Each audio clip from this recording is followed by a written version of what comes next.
पिछले वीडियो में एक व्यक्ति आचार्य प्रशांत को श्री कृष्ण से भी ज़्यादा महान, ओशो से भी ज़्यादा महान, आदि गुरु शंकराचार्य से भी ज़्यादा महान बोल रहा था। अब एक दो लोगों ने कमेंट किया कि आखिर क्या किसी और क्या वॉइस सेंड कर रहा है, लेकिन देखो इस जो वॉइस है इसके पीछे की कहानी मैं तुमको इस वाले वीडियो में बताता हूँ, क्योंकि ये कोई ऐसी वैसी वॉइस नहीं है। ये वॉइस है आचार्य प्रशांत के खुद के एक फॉलोअर की। तो आज के वीडियो में मैं तुमको बताने वाला हूँ कि किस तरीके से जो मैनिपुलेशन का गेम है वो चलता है, और जो ऐसे आध्यात्मिक गुरु लोगों को किस हद तक मैनिपुलेट कर देते हैं कि वो समझ ही नहीं पाते हैं कि कहाँ पर उनका मैनिपुलेशन हो गया है, और दूसरे लोगों को भी क्या करने लग जाते हैं, मैनिपुलेट करने लग जाते हैं। तो देखो, पिछले लंबे समय से कोई वीडियो नहीं आया, इसके पीछे वजह यही थी कि मेरे पास बहुत सारे ऐसे लोगों के जो है वो कॉन्टैक्ट आ गए जो कि इन सब चीज़ों से परेशान हैं। तो मैं ज़्यादा उस सब चीज़ों में थोड़ा सा बिजी हो गया था। तो आज उन्हीं में से एक केस के बारे में मैं बात करूंगा जो कि जुड़ा है हमारे नज़दीकी देश पाकिस्तान से। हाँ, आचार्य प्रशांत का इन्फ्लुएंस धीरे धीरे वहाँ पर भी देखने को मिल रहा है। तो वैसे तो मैंने काफ़ी सोचा कि इस वीडियो के इस केस के बारे में मैं बताऊँ कि नहीं बताऊँ, लेकिन जहाँ तक मैंने कई लोगों से बात की, कुछ एक्सपर्ट से भी मैंने सलाह लिया, तो उन सब के अनुसार देखो, जो लोग ब्रेन वॉश हो चुके हैं वो तो हो चुके हैं, उनको डील करना एक अलग काम है। लेकिन अगर हम चाहते हैं कि और ज़्यादा लोग ब्रेन वॉश ना हो, तो हम उन केस के बारे में बात करें, उनके जो टैक्टिक्स है उनके बारे में बात करें, ताकि कोई नया व्यक्ति जब भी जुड़े तो उनको समझ में आ जाए। तो इस वजह से आज हम बात करेंगे। लेकिन हाँ, मैं तुमको नाम और जो एड्रेस है वो मैं बदल दूंगा। एड्रेस की तो हम कल बात ही नहीं करेंगे, नाम वगैरह बदल दूंगा, फिर हम समझते हैं कि आखिर प्रॉब्लम क्या है। देखो, ये जो व्यक्ति है ना, ये आचार्य प्रशांत के एक खास अंधभक्त टाइप के व्यक्ति की है। ये बहुत ज़्यादा इन्फ्लुएंस्ड है, और ये कोई ऐसा वैसा व्यक्ति नहीं है। इसने करीब 100 से 150 लोगों को इसने इन्फ्लुएंस कर रखा है। जिन लोगों को इसने इन्फ्लुएंस कर रखा है वो लोग इसको बहुत बड़े जो है गॉड फादर टाइप के मानते हैं, बहुत बड़े life coach, life educator, mentor की तरह देखते हैं। तो देखो, हम बात को हम सीधा तरीके से मैं करता हूँ और मैं सीधे मुद्दे पर आता हूँ। एक व्यक्ति, एक लड़की है नगमा, ठीक है, नगमा। हम यहाँ पर नाम हम चेंज कर रहे हैं। अब ये व्यक्ति क्या, ये लड़की क्या है, ये 8 मंथ से गीता सत्र से जुड़ी हुई है। आचार्य प्रशांत ने उसको जोड़ रखा। अब देखो जुड़ी कैसे। सबसे पहले नगमा के लाइफ में कुछ प्रॉब्लम आए, कुछ प्रॉब्लम जैसे कि कुछ भी हो सकता है, फैमिली डिस्टर्बेंस, पढ़ाई लिखाई से रिलेटेड बहुत सारी अलग अलग तरह की कुछ प्रॉब्लम्स है, जिसकी वजह से नगमा क्या हुई, परेशान हुई। तो इसको ऐड के थ्रू दिखा दिखा करके, जो आचार्य प्रशांत के एड्स होते हैं, जो वीडियोस होते हैं, उसको दिखा दिखा करके क्या किया, उसको ट्रैप किया। अब ये लड़की जुड़ गई। अब इसका एक दोस्त है, इसका दोस्त का क्या है, तामिर है। इसका एक दोस्त है तामिर, ठीक है, जो लड़का है। अब इन दोनों के बीच में है एक मेंटर, एक मेंटर टाइप समझ लो। और जो पिछले वॉइस सुनी थी वो इस मेंटर की ही वॉइस थी। अब देखो, नगमा क्या करती है, ये एक मुस्लिम लड़की है और ये गीता सत्र से जुड़ी है। तो ये जब भी गीता सत्र ज्वाइन करती है, जाती है, तो उसको एक्सप्लेन करने के लिए एक मेंटर है जो उसको क्या करता है, उसको एक्सप्लेन करके और गहराई से समझाने का प्रयास करता है। अब एक बार क्या हुआ कि ये जो नगमा है उसने बोला कि तुम तामिर को भी ऐड करो, तामिर को भी जोड़ो, मेरा फ्रेंड है, उसको भी जोड़ लो, उसको भी जुड़ना चाहिए। अब जो तामिर है वो क्या है, वो थोड़ा ज़्यादा लॉजिकल व्यक्ति है, और ऊपर से वो हमारे वीडियोस भी देखता है, मेरा कॉन्टेक्ट नंबर भी उसके पास है। तो अब मेंटर और तामिर के बीच में जो बातचीत हुई वो सारी बातचीत तो हमें सेंड करता था, ठीक है ना। तो उसी सेंड में देखो, वो जो मैसेज सेंड किया उस पर एक 35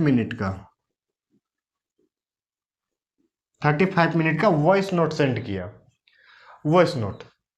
अब यहाँ से मैं चाहता था कि मैं तुमको वॉइस नोट भी सुनाऊं, लेकिन अनफॉर्चुनेटली देखो, एक तो ये वॉइस नोट इतने ज़्यादा लंबे हैं और ये इतने ज़्यादा स्लो हैं कि मैं इसको सुना नहीं सकता। मेरा पूरा एक वीडियो इस चक्कर में बर्बाद हो चुका है। मैं डालने का प्रयास कर रहा था, लेकिन वो बन ही नहीं रहा था कि आखिर कैसे डालूं।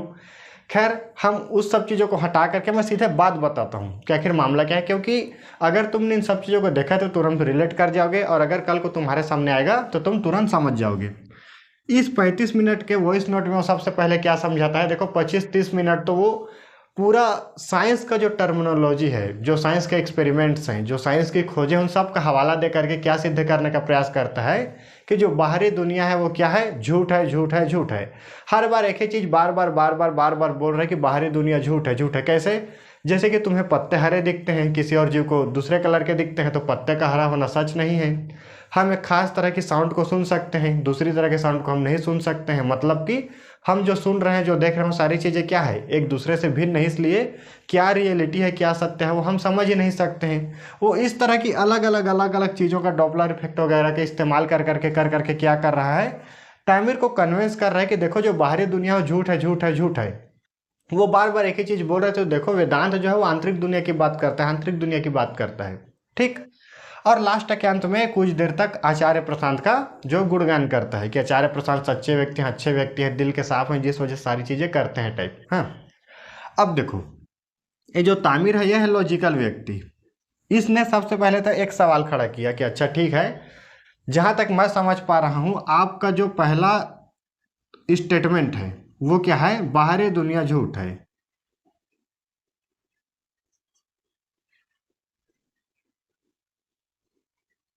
बाहरी दुनिया झूठ है, ठीक है, ये क्या है, क्लेम, क्लेम है। और उसके बाद में आपका लॉजिक क्या है, आपने लॉजिक दिया चूंकि सबके लिए अलग है, सबके लिए अलग है, ये क्या है, झूठ है। इसलिए ये क्लेम क्या किया कि बाहरी दुनिया झूठ है, और झूठ क्यों है, क्योंकि सबके लिए अलग है। अब तामिर ने एक सवाल किया, बेसिकली हमने उसको एक सवाल करने के लिए कहा कि ठीक है बाहरी दुनिया तो सबके लिए झूठ है, लेकिन अब तुम एक काम करो, तुम ये बताओ कि क्या आंतरिक दुनिया सबके लिए एक है ना। सवाल तो यही बनेगा ना, उसके जो भी उसने लॉजिक दिया, उससे सवाल निकला क्या आंतरिक दुनिया सबके लिए एक है। अब देखो इसका जवाब तो सीधा तरीका से हो सकता है नहीं, क्योंकि यहाँ पर एक एग्जाम्पल समझो, जैसे कि एक कुत्ता है जो जाल में फंस गया है। अब क्या उसको देख करके हर व्यक्ति के या फिर हर जीव के मन में एक भाव आएंगे, नहीं आ सकते ना, क्योंकि हमारा जो आंतरिक दुनिया है वो हमारे परसेप्शन से बनता है।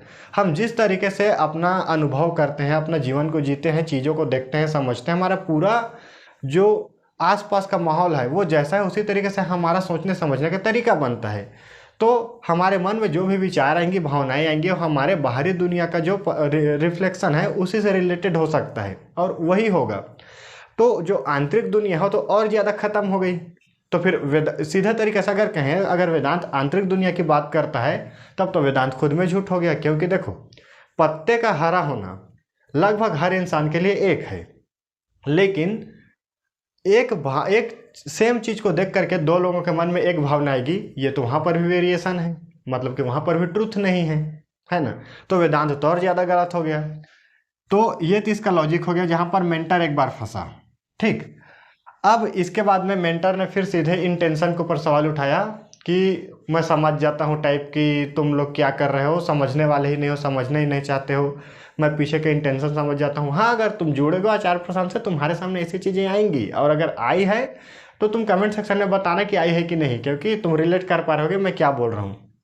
अब इसके बाद में मेंटर क्या करता है, वो तामिर है, वो एक दो सवाल फेंक देता है। ठीक है ना। सवाल वह है कि सबसे पहले तो यह बताओगे क्या आंतरिक दुनिया वो है वो सबके लिए एक है। तो यहाँ पर मेंटर एक पल के लिए तो बोलता है कि हाँ जो आंतरिक और बाहरी दुनिया है दोनों झूठ है, लेकिन वो पता नहीं है ना उसको इसका मतलब क्या हुआ। इसका पूरा मतलब है वेदांत को झूठा कहना, जिस पर उनकी पूरी की पूरी नींव खड़ी उसी को झूठा कहना, है ना। खैर उसने बोल तो दिया कि दोनों दुनिया झूठ है, लेकिन फिर थोड़ी देर में कुछ सोच करके एक आर्ग्यूमेंट देने की कोशिश किया कि मैं क्या करूं, किसी तरीके से फिर से आंतरिक दुनिया को सच बताऊं। तो वो एक लॉजिक देता है क्या कि देखो हमारे अंदर क्या है, चाहत है, हमारे अंदर चाहत है। अब चाहत हो सकता है किसी अलग अलग चीज की हो, डिजायर हो सकता है अलग अलग चीज की हो, चाहे डिजायर कार की हो चाहे बाइक की हो, किसी की घर की है तो किसी का और किसी का है, लेकिन हम सब के अंदर एक कॉमन चीज है डिजायर। और अगर एक कॉमन चीज है तो इसका मतलब है कि आंतरिक दुनिया सच है। ये उसका क्या है, लॉजिक है। मतलब कि अगर कुछ कॉमन है, कुछ कॉमन, कुछ सामान्य चीजें, है ना, कुछ चीजें अगर सामान्य है तो क्या है, आंतरिक दुनिया सच है। लेकिन तामिर लॉजिकल व्यक्ति है, तामिर ने फिर से एक बार सवाल किया, अच्छा अगर ऐसा है तब तो फिर बाहरी दुनिया और ज्यादा सच है। क्यों? क्योंकि बेशक हम इंसान पत्ते को हरा देख रहे हैं, कुत्ते काले देख रहे हैं, गाय पीली देख रही है, फिर कुछ भी देख रहा है, बेशक हम एक खास साउंड फ्रीक्वेंसी को सुन रहे हैं, बाकी जो दूसरे सुन रहे हैं, लेकिन हम सब में एक कॉमन फैक्टर है कि हम सब सुन पा रहे हैं, देख पा रहे हैं, सेंस कर पा रहे हैं। तो इसका मतलब है कि बेशक हम अलग अलग चीज़ों को सुने, देखें, समझें, लेकिन हम देख रहे हैं, सुन रहे हैं, समझ रहे हैं, सब में कॉमन है। तो तुम्हारे लॉजिक के हिसाब से तो जो बाहरी दुनिया हम आंतरिक दुनिया से ज़्यादा सही हो गई, फिर तुमने उसको झूठ कैसे कहा, है ना। ये लॉजिक की बात हो गई। अब देखो यहाँ पर जो मेंटर है वो लॉजिकल रूप से तो हार गया, है ना, क्योंकि अब वो अपनी ही बातों में फंस गया। तो यहाँ पर उसने क्या कहा, चूंकि ये लोग मुस्लिम हैं तो यहाँ पर सीधे उसने मुस्लिम धर्म के ऊपर अटैक किया। अटैक कैसे किया, इसके बारे में एक 1.5 मिनट का करीब ऑडियो नोट है, अगर चाहो तो मैं वीडियो के हिसाब से लास्ट में डाल दूंगा। वो सीधे सीधे ये बोल रहा है कि तुम लोग तो चांद के 2 टुकड़े करने वाले पर ही बिलीव करने वाले हो। जो अंतिम सत्य है वो जो यरूशलेम के कुछ लोगों को ही मिला, बाकी दुनिया को तो कुछ मिला ही नहीं टाइप, है ना। तो देखो यहाँ पर मेंटर की तुम गलती समझो। मेंटर ने क्या कहा, सबसे पहले तो उसने नगमा को वही बोला था कि तुम हर धर्म को पढ़ो, हर धर्म को समझो, खुद को न्यूट्रल दिखाया, पोलाइट दिखाया। लेकिन जब तामिर ने सवाल जवाब करना शुरू किया तो उसने उसके धर्म के ऊपर अटैक किया, जबकि तामिर ने कहीं पर यह नहीं कहा कि मैं किस पर बिलीव करता हूँ, एक बार भी नहीं, एक सिंगल बार भी नहीं। उसने नहीं कहा कि मैं जो कुरान है फिर बाइबल है उसकी बातों पर बिलीव करता हूँ। मेंटर ने ही अपना 35 मिनट का वॉइस नोट सेंड किया, और भी अलग अलग 20 मिनट 25 मिनट का वॉइस नोट सेंड किए। वार्तालाप बहुत लंबा चला और उसी में से उसने सवाल जवाब किया। तो अब बेसिकली उसको उसका जवाब देना चाहिए था, लेकिन उसने क्या कहा, जब फंस गया तो पर्सनल अटैक कर दिया। तो ये होता है असली रंग दिखाना, कि ये व्यक्ति खुद को पोलाइट दिखा रहा था लेकिन ये पोलाइट नहीं है। तुम आचार्य प्रसाद की संस्था में जब तक गीता पढ़ रहे हो तब तक सब सही है, लेकिन अगर तुम वहाँ पर अपना कुरान, बाइबल या फिर किसी भी दूसरे धर्म ग्रंथ को सही स्थापित करना शुरू करोगे, उसकी बात करना शुरू करोगे, तो वो अगेंस्ट हो जाएंगे तुम्हारे। और ये हर धर्म में होता है। तुम अगर आज मुस्लिम बनने जाओगे, कौन मना कर रहा है, किसी को कोई इशू नहीं है। तुम क्रिश्चियन बनने जाओ, किसी को कोई इशू नहीं है। समस्या तब आती है जब तुम उनके पास जा करके अपना धर्म ग्रंथ को सही स्थापित करने लगो। सारे धर्मों की लड़ाई यही होती है।